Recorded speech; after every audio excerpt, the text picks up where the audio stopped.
y que sea Dios hablándonos, sea Dios instruyéndonos. Vamos a leer varios textos bíblicos que acostumbra a traer su libreta de apuntes, resaltador, lapicero. Toma allí nota de todo lo que en esta mañana vamos a decir. Hoy voy a hablarles sobre la fama. La fama. Gloria a Dios, ¿cierto? La fama. Vamos a hablar sobre la fama. Desde la óptica bíblica, como vemos la fama según la Biblia. Porque yo soy de los que considero de que todos somos famosos. En un grado menor, medio o mayor, pero todos somos famosos. A algunos de nosotros nos conocen por alguna cosa que hayamos hecho y a eso nos hace famosos. Yo estos días fui a Bayunca, mi esposa tenía un problema con el teléfono, insinuaban nosotros que era la batería. Y ya por acá nos habían pedido 50 con la mano de obra. Pero yo tenía mi pequeña duda, porque normalmente cuando las baterías de los relojes y de los celulares se dañan, ellas se esponjan. Y esa estaba normalita. Entonces la llevo a un muchacho en Bayunca y me dice, no tengo la batería aquí. O sea, ya me iba a vender la batería sin saber. Pero ve donde fulano, no me acuerdo el nombre. Y lo llevé donde fulano y esta persona no me dijo, es la batería, sino me dijo, vamos a revisarlo a ver si es la batería, que yo creo que no. Probablemente sea una piecita ahí chiquitica que tiene, que para consejo lo uso esto, voy a decir, para aquellos cuando conectan el teléfono y chatean y miran videos con el cargado, se les daña una piecita ahí y eso hace que pierda la carga. Y el celular de mi esposa nada más funcionaba, era conectado. Y el muchacho prueba la batería y dice, la batería está en perfectas condiciones, vamos a mirarle el aparatico este. Total, le quitó el aparatico ese y santo remedio. Comencé a probarlo por internet, con video, con fotos y demás. Y el celular funcionó. ¿Cuánto costó el trabajito? 20,000. Porque yo pensaba toda esta, mi esposa también, que era la batería. Ese muchacho, de parte mía, va a tener buena fama. ¿Por qué? Porque es un hombre sincero. Un hombre que dijo, vamos a revisarlo primero, y si es esto.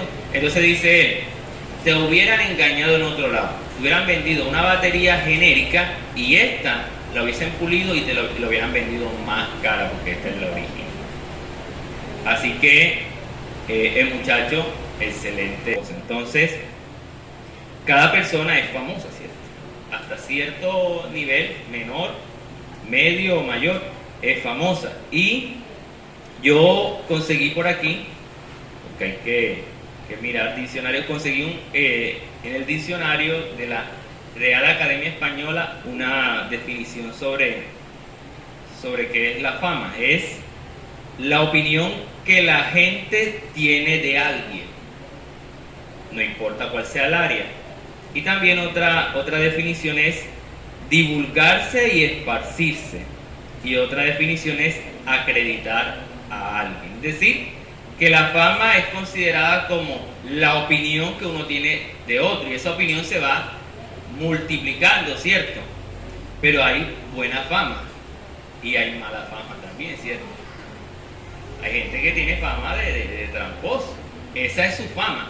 Entonces la fama la determinan ¿qué? Las acciones que hacemos, ¿cierto? ¿Cuánta gente famosa conoce usted aquí en Clemencia? ¿Quién conoce al Feria? Feria es un hombre famoso, ¿cierto? Y así hay, ¿quién más es famoso así en el Dolly? ¿Quién conoce al Dolly? Bien. El Silve era vendedor de pan en su tiempo de un señor que es pastor. Él le vendía pan a uno. Y el Silve era conocido ¿por qué? Por la frase calientico. Esa era la frase del señor Silve. Y así hay mucha gente, ¿cierto? Famosa. Pero también hay famosos en el área negativa, ¿cierto? Personas que han hecho mucho mal. Y su fama, mala fama, se ha multiplicado inclusive afuera del contexto colombiano. Yo recuerdo que en Blas de Lezo, una vez en un servicio de jóvenes, llegó un muchacho mal vestido a los ojos de otro, y él me dice, yo le digo, bueno, Dios te bendiga, bienvenido al servicio de jóvenes y demás, y dije, entra. No voy a entrar. ¿Y por qué? No, que estoy buscando a alguien aquí.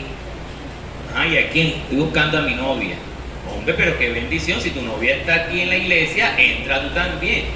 No, yo no entro aquí, que nada más vengo a buscarla. Entonces el muchacho me pregunta así como todo echado para adelante, ¿tú no sabes quién soy yo? Así como la frase popular, ¿tú no sabes quién soy yo? Y él, no, la verdad es que es primera vez que te veo. Yo soy uno de los rateros, no digo ladrones, rateros más famosos de Blas de Lezo. A mí me temblaron un poquito las piernas, que ya está, ya me quitaron los juegos que tengo. Pero saqué fuerzas, ¿de dónde? No sé. Yo le dije, oh, qué bueno que eres famoso.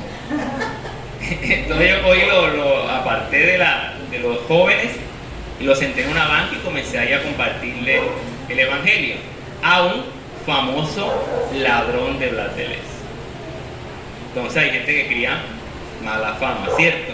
Entonces, de hecho hay un dicho, creo que de pronto usted se lo sabrá, crea fama o cría fama y acuéstate a dormir. En pocas palabras, lo que ese dicho implica es cuando ya alguien tiene una buena o mala opinión de ti, ya no necesita convencer a nadie, no necesitas tú y yo conservar a la gente o convencerla de tus actos, porque ya tus propios actos han creado una fama. Entonces, cría fama y échate a dormir. Estoy mirando también un estudio que se hizo acerca de los famosos, y el título de este documento se llama El costo de la fama, y colocan 2 puntos seguidos, vivir menos. Es decir, que según lo que el estudio plantea es que muchos de los que son famosos viven menos tiempo de lo normal. Pues que la fama implica tú quedar en bien con tus seguidores, tú crear una imagen, un perfil que le agrade a las personas que están consumiendo tu producto, consumiendo lo que elaboramos. Y dice que, por ejemplo, había una mujer que empezó muy temprana edad su carrera de cantante y murió a los 28 años de edad por sobredosis, problemas de estrés. Dice un médico que mayormente a los famosos les da problemas en los pulmones, inclusive en los riñones, porque el estrés acumulado de tantas cosas, de los seguidores. Y lo grave de todo esto es que cuando alguien se vuelve famoso por algo bueno, cuando mete las patas, esos mismos que le siguen van a ser los que le van a sepultar. Los que le levantaron en un momento como un ídolo, lo van a sepultar como el peor de los artistas. Entonces, este estudio plantea eso, plantea que el costo de la fama en ocasiones es vivir menos tiempo.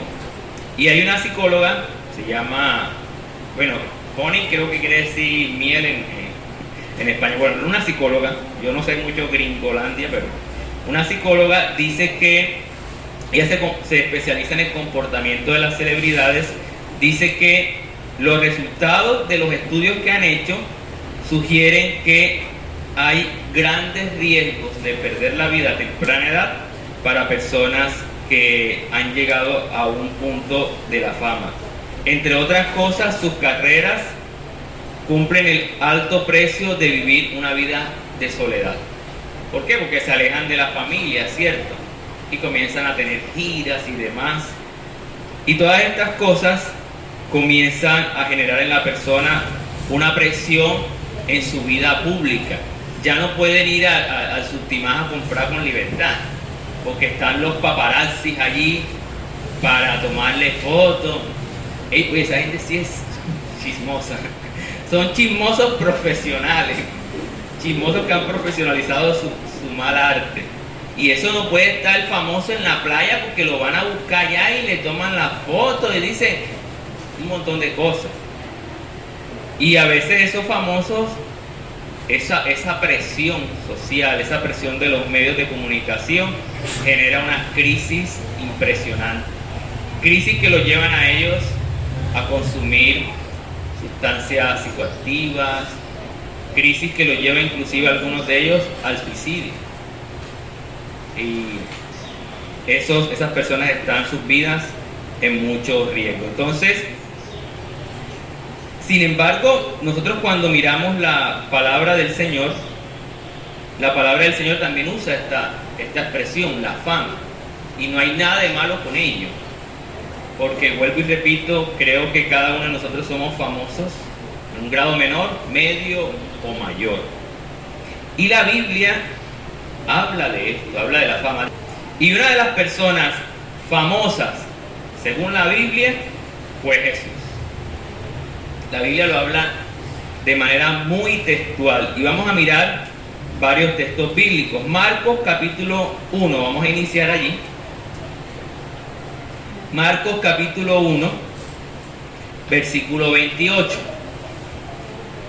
Marcos, si alguien lo puede leer, Marcos capítulo 1, versículo 28, ¿cómo dice? Y muy pronto se difundió su fama por toda la provincia alrededor de Galilea. Amén. Alguien que busque Mateo 4:24 y Lucas 4:14 para hacer la comparación de este texto bíblico. Mateo 4:24 y Lucas 4:14. Y se difundió su fama por toda Siria y le trajeron todos los que tenían dolencias, los afligidos por diversas enfermedades y tormentos, los endemoniados, lunáticos y paralíticos y los sanos.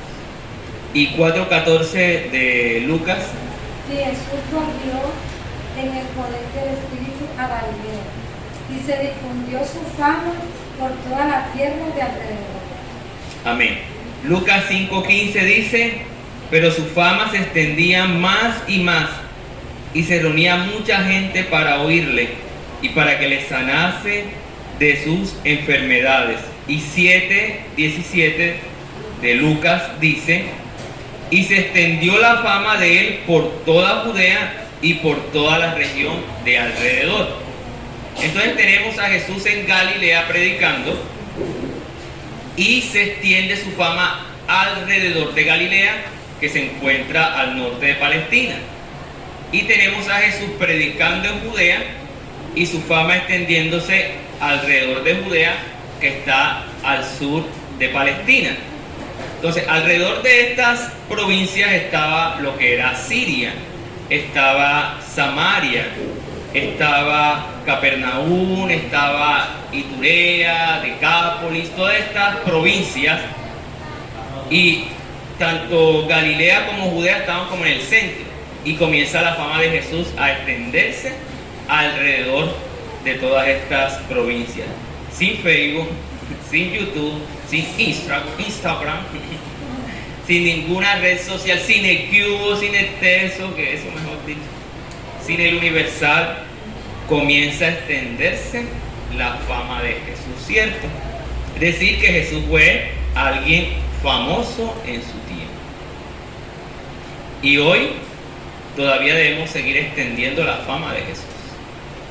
Somos los instrumentos del Señor puestos en esta tierra, no para extender su propia fama, sino para extender la fama de Jesús. Y eso lo voy a tocar ahora al final de la predicación una vez más. Así que la fama de Jesús una vez más empezó a extenderse desde Galilea, que estaba al norte de Palestina, Judea al sur de esta, y a todas las provincias alrededor de Decápolis, Iturea, Samaria y Perea.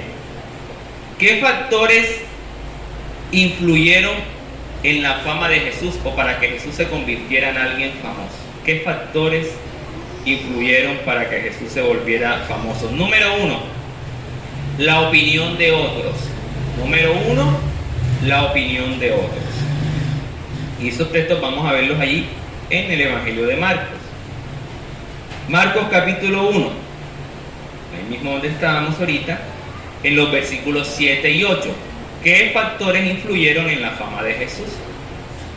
Marcos capítulo 1, versículos 7 y 8 dice: y predicaba diciendo, ¿quién estaba predicando? Juan el Bautista. Y predicaba diciendo: viene tras mí el que es más poderoso que yo, a quien no soy digno de desatar encorvado la correa de su calzado. Yo a la verdad os he bautizado con agua, pero él os bautizará con Espíritu Santo. Juan, ¿qué está haciendo? Está haciéndole propaganda a Jesús.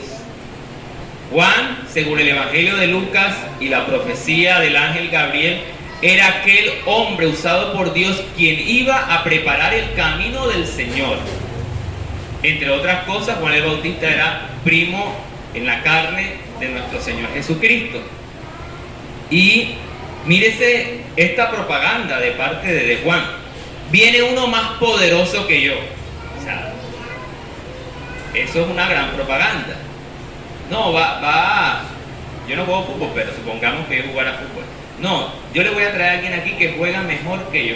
Si ya me ven jugar, me dice: oye, pero si el pastor juega bien, ¿qué tal será el que viene a jugar por él?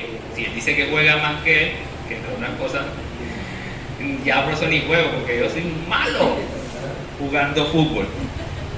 Y Juan entonces está haciendo esta propaganda, ¿cierto? Viene uno más poderoso que yo. Juan era ese hombre que estaba preparando el camino del Señor y lo estaba preparando con este mensaje: el que viene es más poderoso que yo. Entonces la fama de Jesús empieza a divulgarse por la opinión que otros tienen acerca de él. Y dice: yo les bautizo con agua, pero prepárense, que el que viene los va a bautizar con el Espíritu Santo, lo cual era una promesa que está en el Antiguo Testamento. Y veían la autoridad de Juan, capaz de hablarle a los emperadores romanos de aquel entonces y decirle: mira, te estás acostando con tu cuñada. Y eso le costó la cabeza. A los soldados le decía: dejen de estar extorsionando, confórmense con el salario que tienen. Esa era la autoridad. Y según Juan venía alguien más poderoso que él, y alguien que iba a bautizar en Espíritu Santo y fuego. Entonces, el primer factor que influye en la fama de Jesús es la opinión que otros empiezan a tener de él.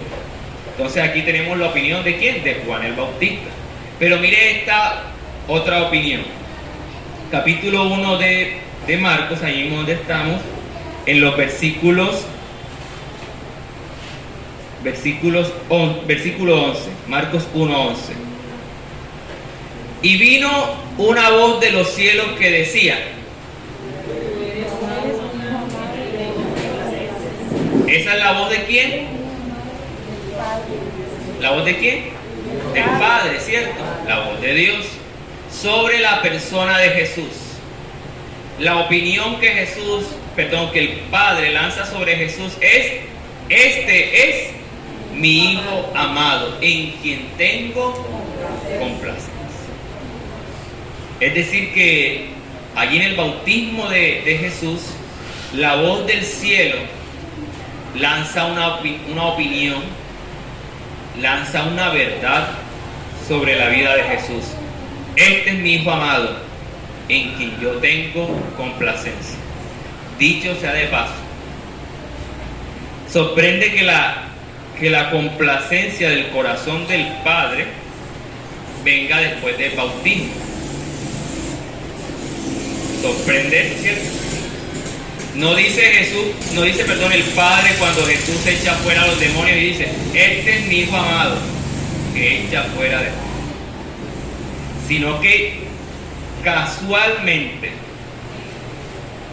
la expresión de complacencia del Padre hacia su Hijo Jesús viene luego del bautismo. Tómese en su corazón, medítelo, piénselo y dé su opinión con respecto. Es la Biblia, ¿cierto? La complacencia del Padre hacia su Hijo Jesús viene luego del bautismo. Entonces tenemos dos opiniones: la opinión de Juan el Bautista, alguien más poderoso que yo, alguien que les va a bautizar con el Espíritu Santo, y la opinión del Padre: este es mi Hijo amado en quien tengo complacencia. Y permítame hacer una comparación aquí también. No hay mejor cosa que nosotros como padres le demos a nuestros hijos el reconocimiento que ellos merecen. El pastor Manuel Mejía, evangelista, me sorprendió algo que él hizo. Uno siempre aprende. Él llamó a una jovencita y comenzó a indagar de la vida de ella. No estaba predicando, estaba ahí en la casa, comenzó a indagar sobre la vida de ella. Y entre tantas cosas que le dijo, algo que me sorprendió, él le dijo: tú eres una muchacha hermosa, tienes el cabello hermoso. Y le comenzó a decir, entre comillas, pareciera que fueran varios piropos. Pero él termina diciendo: lo eres porque eres creación de Dios. Así que ningún hombre por ahí te va a venir a ti a decir lo que ya tú sabes como creación de Dios. Nadie te va a venir a ti a susurrar al oído y decir: oye, que tienes pelito bonito. Usted dígale: ya yo lo sé, porque Dios me creó hermoso. No, que tiene esos ojos hermosos. Ya yo lo sé, porque Dios me creó hermoso. Porque esa es la manera como el hombre sutilmente trata de endulzarle el oído a la jovencita. Pero a mí me sorprendió eso. Me sorprendió cómo él la llevó a tener esa dignidad y ese valor como mujer delante de Dios, como jovencita delante de Dios. Y yo creo que eso ¡pum!, le explota la cabeza a una jovencita que de pronto está urgida de afecto, pero dice: no, todo el afecto, el amor que yo necesito, ya Dios me lo dio. El reconocimiento de mi belleza, Dios me lo da a través de su palabra, porque yo soy una creación de Él. Entonces, ustedes como padre, como madre, hablen con sus hijos y denle a sus hijos el valor que ellos necesitan. No esperen que el vecino o la vecina le diga a ellos lo que esperan escuchar de ustedes. Y suena de pronto frases de cajón, pero yo le digo a las niñas, a Dani y a Abigail: te amo, corazón, te amo. Y llega un momento en que yo me las puedo mirar así como tío mirando al sobrino, y ella se acerca, Abigail, ella se acerca y: papi, te amo, me da un besito. Porque ya ella está siendo cultivada con un amor propio que nosotros como padres le estamos dando. Y el Padre Celestial da ese valor al Hijo. Cada padre, y ahora que estamos en Cristo Jesús, con mayor razón, debemos darle esa dignidad a los hijos. No hacer, y ruego a Dios como padre que Dios me ayude a cada día a corregir, pero no hacer como una propaganda antigua que yo me escuchaba. Decía la propaganda, que hasta se me grabó, dice, le decía el papá al hijo: usted no hace nada bien, me tiene loco. Oiga, usted no escucha, usted no hace caso, usted no parece hijo mío, cállese. Una propaganda vieja, no sé cuántos años. Decía así. Entonces comenzaban a hablar sobre esa violencia hacia la niñez de parte del núcleo materno, de los padres. Entonces, allí un paréntesis grande: como padres, démosle valor a nuestros hijos. Y entre hermanos también. No somos algunos no son padres todavía, denle ese valor a esa hermana, a ese hermano que se merecen. Amén. Entonces, las dos opiniones, la de Juan y la de el padre, empiezan a determinar la fama de Jesús. ¿Por qué? Porque la fama empieza a crecer de acuerdo a la opinión que se tiene de otros, o que otros, tienen acerca de nosotros. Entonces, ese es el primer factor que influenció en la fama de Jesús. Hay un Proverbios capítulo 27, versículo 2. Dice el Proverbios 27:2, si alguien tiene otra versión lo va buscando: alábete el extraño y no tu propia boca, el ajeno y no los labios tuyos. ¿Quién tiene una versión? ¿Alguna otra versión? Nueva traducción viviente, lenguaje actual. ¿27 qué? 27:2. Capítulo 27 de Proverbios, versículo 2. Que te alabe el extraño y no tu boca, el extranjero y no tus labios. Similar a esta. ¿Qué más? ¿Qué por ahí? 27:2, sí, esa historia. No te jactes de ti mismo, Que sean otros los que te alaben. No te jactes de ti mismos, que sean otros Los que te alaben. los que te alaben, ¿cierto? Tengo otra acá. ¿Cómo dice allá? Deja que sean otros los que te alaben. No está bien que te alabes tú mismo. Repítalo, repeat. Deja que sean otros los que te alaben. No está bien que te alabes tú mismo. Tremendo, ¿cierto? Es decir, que sea otro quien dé esa buena opinión acerca de ti.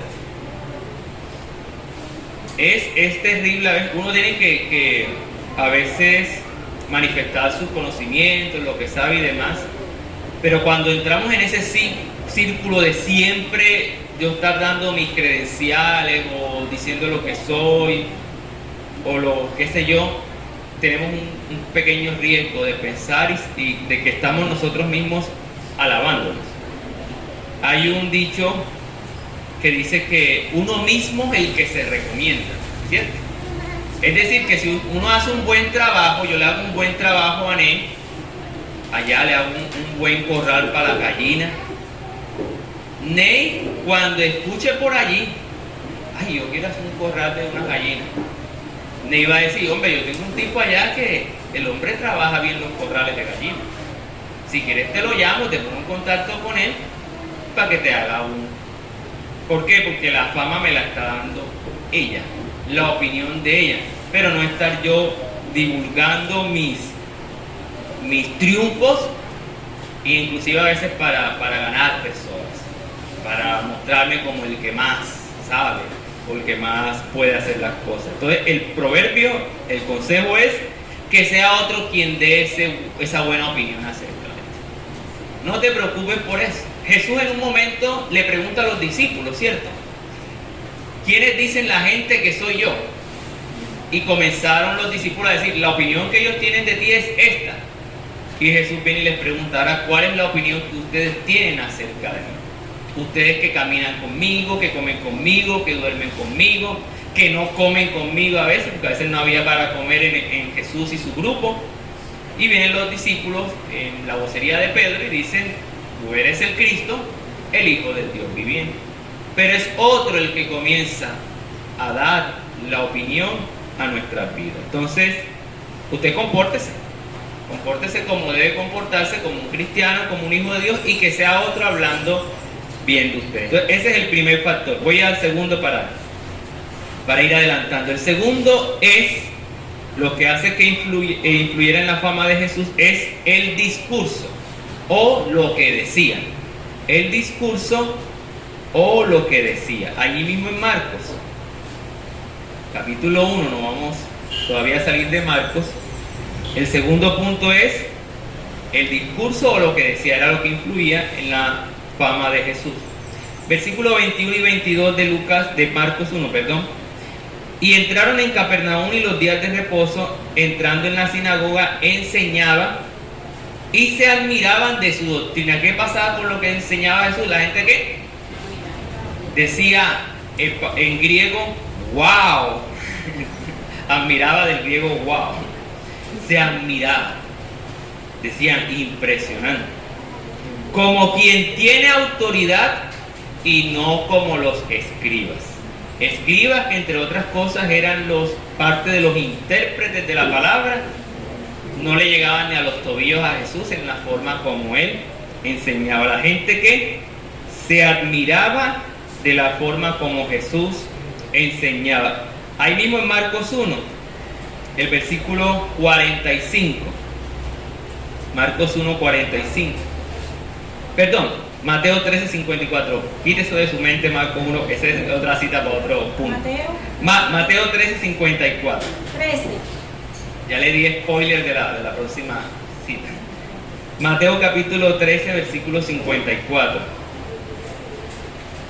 ¿Cómo dice? Y venido a su tierra, Ajá. les enseñaba en la sinagoga de ellos, de tal manera que se maravillaban y decían, ¿de dónde viene esta sabiduría y estos milagros? Amén. Estaban impresionados en la tierra del por qué. Porque Jesús era conocido como el hijo del carpintero, ahí en su tierra. Y él llega a su tierra, a Nazaret, donde fue criado, y dice, oye, pero si este tipo yo lo veía haciendo mesa, mecedora, y ahora viene enseñando de una manera, ¿a dónde habrá ido a estudiar? Y ahí es donde muchos toman mano para decir que Jesús se fue a la India, que Jesús se fue a no sé qué lado a aprender sobre las religiones ancestrales y un montón de cosas. Y de allí es que proviene la sabiduría de Dios. La sabiduría de Jesús, perdón. La sabiduría de Jesús proviene, como Santiago lo dice, no es terrenal, ni animal, ni diabólica, sino que proviene del Padre, de Él. Provenía la sabiduría de Jesús. Y esta gente que se maravillaba y decían, ¿de dónde tiene esta sabiduría y estos milagros? Entonces, algo que influenció en la fama de Jesús era el discurso, era lo que él decía. Él enseñaba de una manera totalmente diferente a la que enseñaban los escribas, fariseos y religiosos de aquel entonces. Jesús, por ejemplo, enseñaba con parábolas. Y sus parábolas en ocasiones eran tan sencillas para entender una verdad, pero en ocasiones eran un poquito complejas y sus discípulos le tenían que decir, Señor, ¿qué quisiste decir con esto? Pero su enseñanza estaba por encima de los estándares de los maestros de aquel entonces. Entonces, lo segundo que influenció en la fama de Jesús era el discurso, lo que decía. Es decir, ya tenemos, número 1, la opinión de otros, número 2, el discurso o lo que decía. Y número 3, y esto es importante, otra cosa que influyó en la fama de Jesús eran las acciones, es decir, lo que hacía. Porque podemos hablar muy bien, pero soy más malo que la mamá del diablo. Podemos hablar muy bien, pero actuar muy mal. Y las acciones de Jesús también dieron paso a la extensión de su fama. Ahí mismo en Marcos 1:27. ¿Qué sucedió allí? Marcos capítulo 1, versículo 27. Todos se asombraron de tal manera que discutían entre sí diciendo, ¿qué es esto? ¿Qué nueva doctrina es esta? Que con autoridad manda aún a los espíritus inmundos y le obedece. Esa acción de echar fuera un espíritu ocasionó un impacto en la vida de los que iban a la sinagoga. ¿Qué tipo es este? Enseña maravilloso, pero también actúa de una manera maravillosa. Ellos nunca habían visto tal cosa. Habían leído de David que tocaba el arpa delante de Saúl para que el espíritu lo dejara, pero al parecer nunca habían visto tal cosa como alguien expulsar un demonio. Entonces, la fama de Jesús empieza a extenderse también, ¿por qué? Por las acciones que él hace. Ahora sí, el que les dijo ahorita, Marcos 1:45, ahora sí. Pero oído él comenzó a publicar mucho a divulgar el hecho, de manera que ya Jesús no podía entrar abiertamente en la ciudad, sino que se quedaba fuera de los lugares desiertos y venían a él de todas partes. ¿Qué sucedió en versículos anteriores? Jesús sana a un leproso. Y resulta que por esta sanidad, este hombre agradecido comienza haciendo la opinión.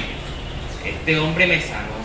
Este hombre, entre otras cosas, y es una de las características de Jesús en sus acciones, este hombre, entre otras cosas, no le prestó atención a mi rótulo como leproso, porque entre otras cosas los leprosos era tú por allá y yo por acá. O sea, no me vayas a pegar tu infección a mí. El leproso tenía un estigma. El leproso no podía, incluso no sé cómo este leproso se escapó, pero estaba en casas de refugio, aislado, para que no contaminara nada. La ley dice que el leproso estaba aislado. Entonces miraban la casa, por ejemplo, y si tenía una mancha y era similar a la del leproso, esperaban 7 días. Y si la mancha seguía extendiéndose, le destruían la casa. Imagínense. Enfermo y sin casa. Y esa era la ley, eso era lo que establecían. Y Jesús viene y se acerca a los leprosos. Jesús viene y hace acciones contrarias a las que los religiosos de aquel tiempo hacían, y Jesús comienza a acercarse a los cajones de los muertos. Aquella mujer viuda de Naín que tiene a su hijo y su hijo muere, Jesús se acerca, toca el féretro y le dice al muchacho: levántate, y se lo devuelven. A Lázaro le dice: sal fuera. Se acerca a este hombre ya muerto, se acerca a las prostitutas, se acerca a los pecadores de aquel entonces, cosas que los religiosos de aquel tiempo no querían ni siquiera verlos porque se contaminaban. ¿Cuánto de eso hay en nosotros o en nuestro tiempo, en la iglesia cristiana, que uno no puede estar en X lugar porque se contamina? Hágame usted el favor. Hay que saber distinguir en que lo que nos ensucia, nos contamina, es el practicar esas acciones. Yo puedo estar en un quinceañero y estar ahí viendo todo y no bailar 1, 2, 3, 1, 2, ni tomarme, qué sé yo, el ron, lo que pongan allí. Y participo porque la persona me estima a mí, quiere que yo participe. Y suele a veces suceder que uno está en un cumpleaños no cristiano, una celebración no cristiana, y termina el padre de familia diciendo: oiga, fulano, ¿será que usted puede orar por...? Y uno dice: para eso me trajo Dios aquí, para comer, obviamente, y para orar por el cumplimentado. Entonces, esta fama de Jesús empieza a extenderse también por las acciones que Él hace. Juan 5:36. Juan capítulo 5, versículo 36. Dice lo siguiente. Juan capítulo 5, verso 36, ¿sí? Mas yo tengo mayor testimonio que el de Juan, porque las obras que el Padre me dio para que cumpliese, las mismas obras que yo hago, dan testimonio de mí, que el Padre me ha enviado. Las obras que Jesús hacía, las hacía porque habían sido encomendadas por el Padre, ¿cierto? Y Juan capítulo 10, versículo 37 al 38, también nos dice algo al respecto. Dice: si no hago las obras de mi Padre, no me creáis. Más Juan capítulo 10, versículo 37 y 38. Si no hago las obras de mi Padre, no me creáis. Mas si las hago, aunque no me creáis a mí, creed a las obras, para que conozcáis y creáis que el Padre que está en mí y yo en el Padre. Es decir, las obras de Jesús empezaron a convertirlo en una figura famosa. Es decir, que Jesús fue un hombre famoso. No nos debe caber la mente. Todavía sigue siendo famoso. Todavía se sigue hablando de él. Algunos para destruir y arremeter contra Jesús, otros para adorarle y exaltarle como usted y como yo. Amén. Den un fuerte aplauso al Señor.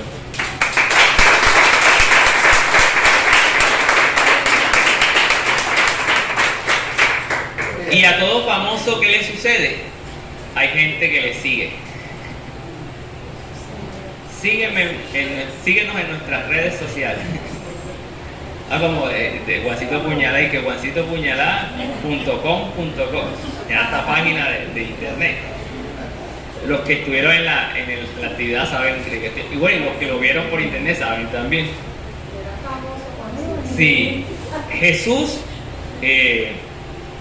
la fama de Jesús trajo como consecuencia seguidores. Primero empezó con 4. Marcos capítulo 1, versos 16 y 19, anótelo allí en su libreta. Empezó con Simón, Andrés, Jacobo y Juan. 4 pescadores: Simón, Andrés, Jacobo y Juan. Simón y Andrés dejaron las redes y siguieron a Jesús, y Jacobo y Juan dejaron a su papá y se fueron con Jesús. Marcos capítulo 1, versos 16 y 19. No hemos salido ahí del Señor Marcos. Simón, Andrés, Jacobo y Juan fueron los primeros seguidores de Jesús. Es decir, si Jesús hubiera hecho una cuenta de Facebook, ahí saliera: Jesús tiene 4 seguidores. Jesús buscaba ahí en su perfil. Tenía Simón, Andrés, Jacobo y Juan. Pero mire luego cómo se va multiplicando este asunto. Marcos 1:32, ¿cómo dice? Cuando llegó la noche, luego que el sol se puso, le trajeron todos los que tenían enfermedades y a los endemoniados. Le trajeron personas a Jesús en ese momento. Y el versículo que sigue, el 33, dice: y toda la ciudad. Imagínense. Quizás es una hipérbole que Marco usa, es decir, una exageración, pero está dando a entender es que mucha gente empezó a seguir a Jesús, ¿cierto? La gente empezó a agolparse a la puerta. Y el versículo 37, ahí mismo en Marcos 1, dice: y hallándole le dijeron: todos te buscan. Y las casuchitas que habían antes, ese poco de gente. Por eso es que aquellos amigos del paralítico tienen que romper el techo, porque no había, la casa había mucha gente, y rompen el techo para entrar con el amigo que está paralítico. Y la gente comienza a seguir a Jesús. Y es hasta aquí donde los famosos y famosas pueden entrar en su crisis. Porque ya alguien empezó a hablar bien de mí, ya lo que yo dije o lo que canté, en el caso de los que cantan, los famosos que cantan, lo dije muy bien, o los que actúan, las acciones que estoy haciendo son muy buenas y ahora la gente me sigue a tal grado que no tengo vida privada. Y vienen los divorcios inclusive, viene la fanática que se enamora del artista, o el hombre que se enamora de aquella mujer que es artista y cometen infidelidad y demás, y suceden un montón de cosas, que es el pan de cada día de muchos famosos. Se casan, se divorcian, se casan, se divorcian, algunos tienen sobredosis, un montón de cosas, caen en el alcoholismo, y es hasta allí donde inclusive si nosotros no tenemos a Jesús como centro de nuestra vida, lo poco que sabemos o lo poco que hacemos y que nos puede generar fama puede ser para nuestra destrucción. El día del evangelismo, y estoy leyendo esto y transmitiéndoselo a ustedes con mi corazón, el día del evangelismo alguien de los que vino de Cartagena me dijo: William, pero la gente te conoce. Dije, porque yo le hablaba de ti, del nombre tuyo, y la gente decía: sí, yo lo conozco. Y a William, humano, digo: qué cosa bacana, soy famoso. Pero el Espíritu Santo siempre está allí. Ojo con eso.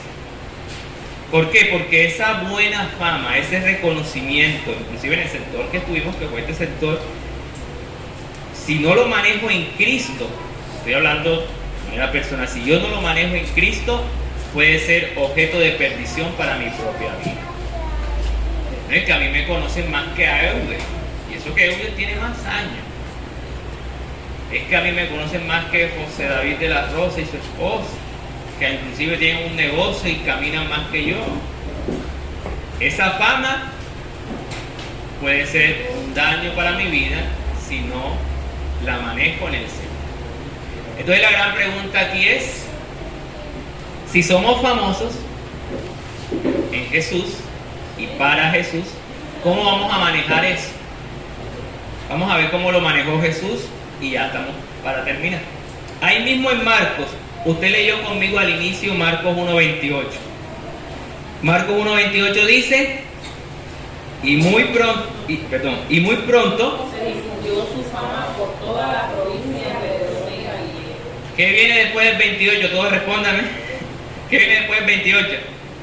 29. Vamos a leer 29. ¿Cómo manejó Jesús la fama? ¿Cierto?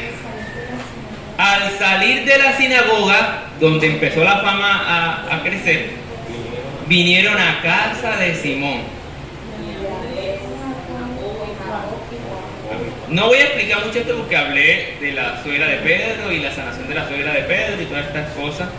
Pero sorprende que ante la fama, Jesús no dice, oye, esto está bueno, consíganme una tarima, consíganme luces, ¿cómo se dice? Humo, cámara de humo, consíganme los mejores músicos de Galilea, porque vamos a hacer algo aquí, sino que Él viene a la casa.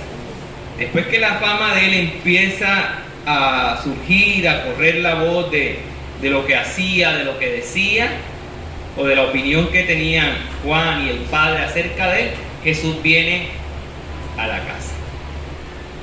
Cosa que pierden muchos famosos en la actualidad. Pierden la esencia del hogar. Ya el hogar lo descuidan, ya la familia la descuida porque tiene que estar en gira, tiene que estar grabando películas, series en diferentes lugares. ¿De qué simboliza la casa ante el boom de la fama? Identifica uno con esta palabra de la casa, del hogar, es no perder la esencia. A pesar de lo mucho que se escuche mi nombre, a pesar de que se escuche mucho de las cosas buenas que hago, nunca olvidemos la esencia, el calor de hogar, la familia. Jesús viene y mucha multitud le seguían, pero Él se va a la casa. ¿Con quiénes? Con Simón, Andrés, Jacobo, Juan, sus primeros 4 seguidores, y la suegra de Pedro. 5 personitas. Hay una cuestión que se llama, perdónenme si no lo pronuncio bien, creo que es megalomanía. Esa megalomanía es el hambre de alguien, de un famoso, un líder, de tener mucha gente a su alrededor. Y uno escucha inclusive dentro de la iglesia, no, es que tenemos que tener una mega iglesia. Pues aquí tienen que haber, toda Clemencia tiene que reunirse aquí en las 4 paredes de esta iglesia. Y gloria a Dios por lo que Dios les da, una mega iglesia. Pero cuando eso es un hambre de poder y de visibilidad y de que vean que mi grupo, que mi iglesia es la más grande, ahí hay un problema en el corazón.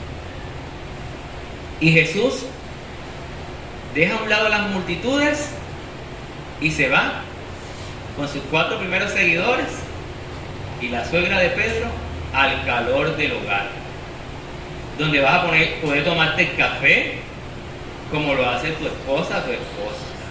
Para allá te van a dar quién sabe qué otra cosa. Donde vas a tener vida privada, donde vas a estar tranquilo. Mire, dicho sea de paso, yo en mi casa, donde vivo, no es mía, yo no voy a estar 24 horas así. Porque en mi casa tengo la confianza con mi familia, con mis hijas. Y nunca ha pasado, creo. Pero si algún día, por alguna circunstancia, usted me toca la puerta y me encuentra descamisado, estoy en mi casa. No me va a encontrar usted 24 horas en la casa con la Biblia, orando, escuchando alabanza. ¿Por qué? Porque yo también tengo un rol como padre y como esposo. Eso no quiere decir que no leo la Biblia. Eso no quiere decir que no canto. Hay momentos, hay mañanas en que le digo a las niñas, hoy no hay muñequitos, hoy hay música. Y ellas se ponen ahí a bailar, a danzar. Pero si no me encuentra así, haciendo esas actividades espirituales, no se sorprenda. No se sorprenda de eso porque yo estoy en el calor del hogar. Si yo llego allá donde Moisés y encuentro a Moisés con una mochona, yo no le voy a decir, Moisés, ¿qué te pasa, mi hijo? No, Moisés está en su casa.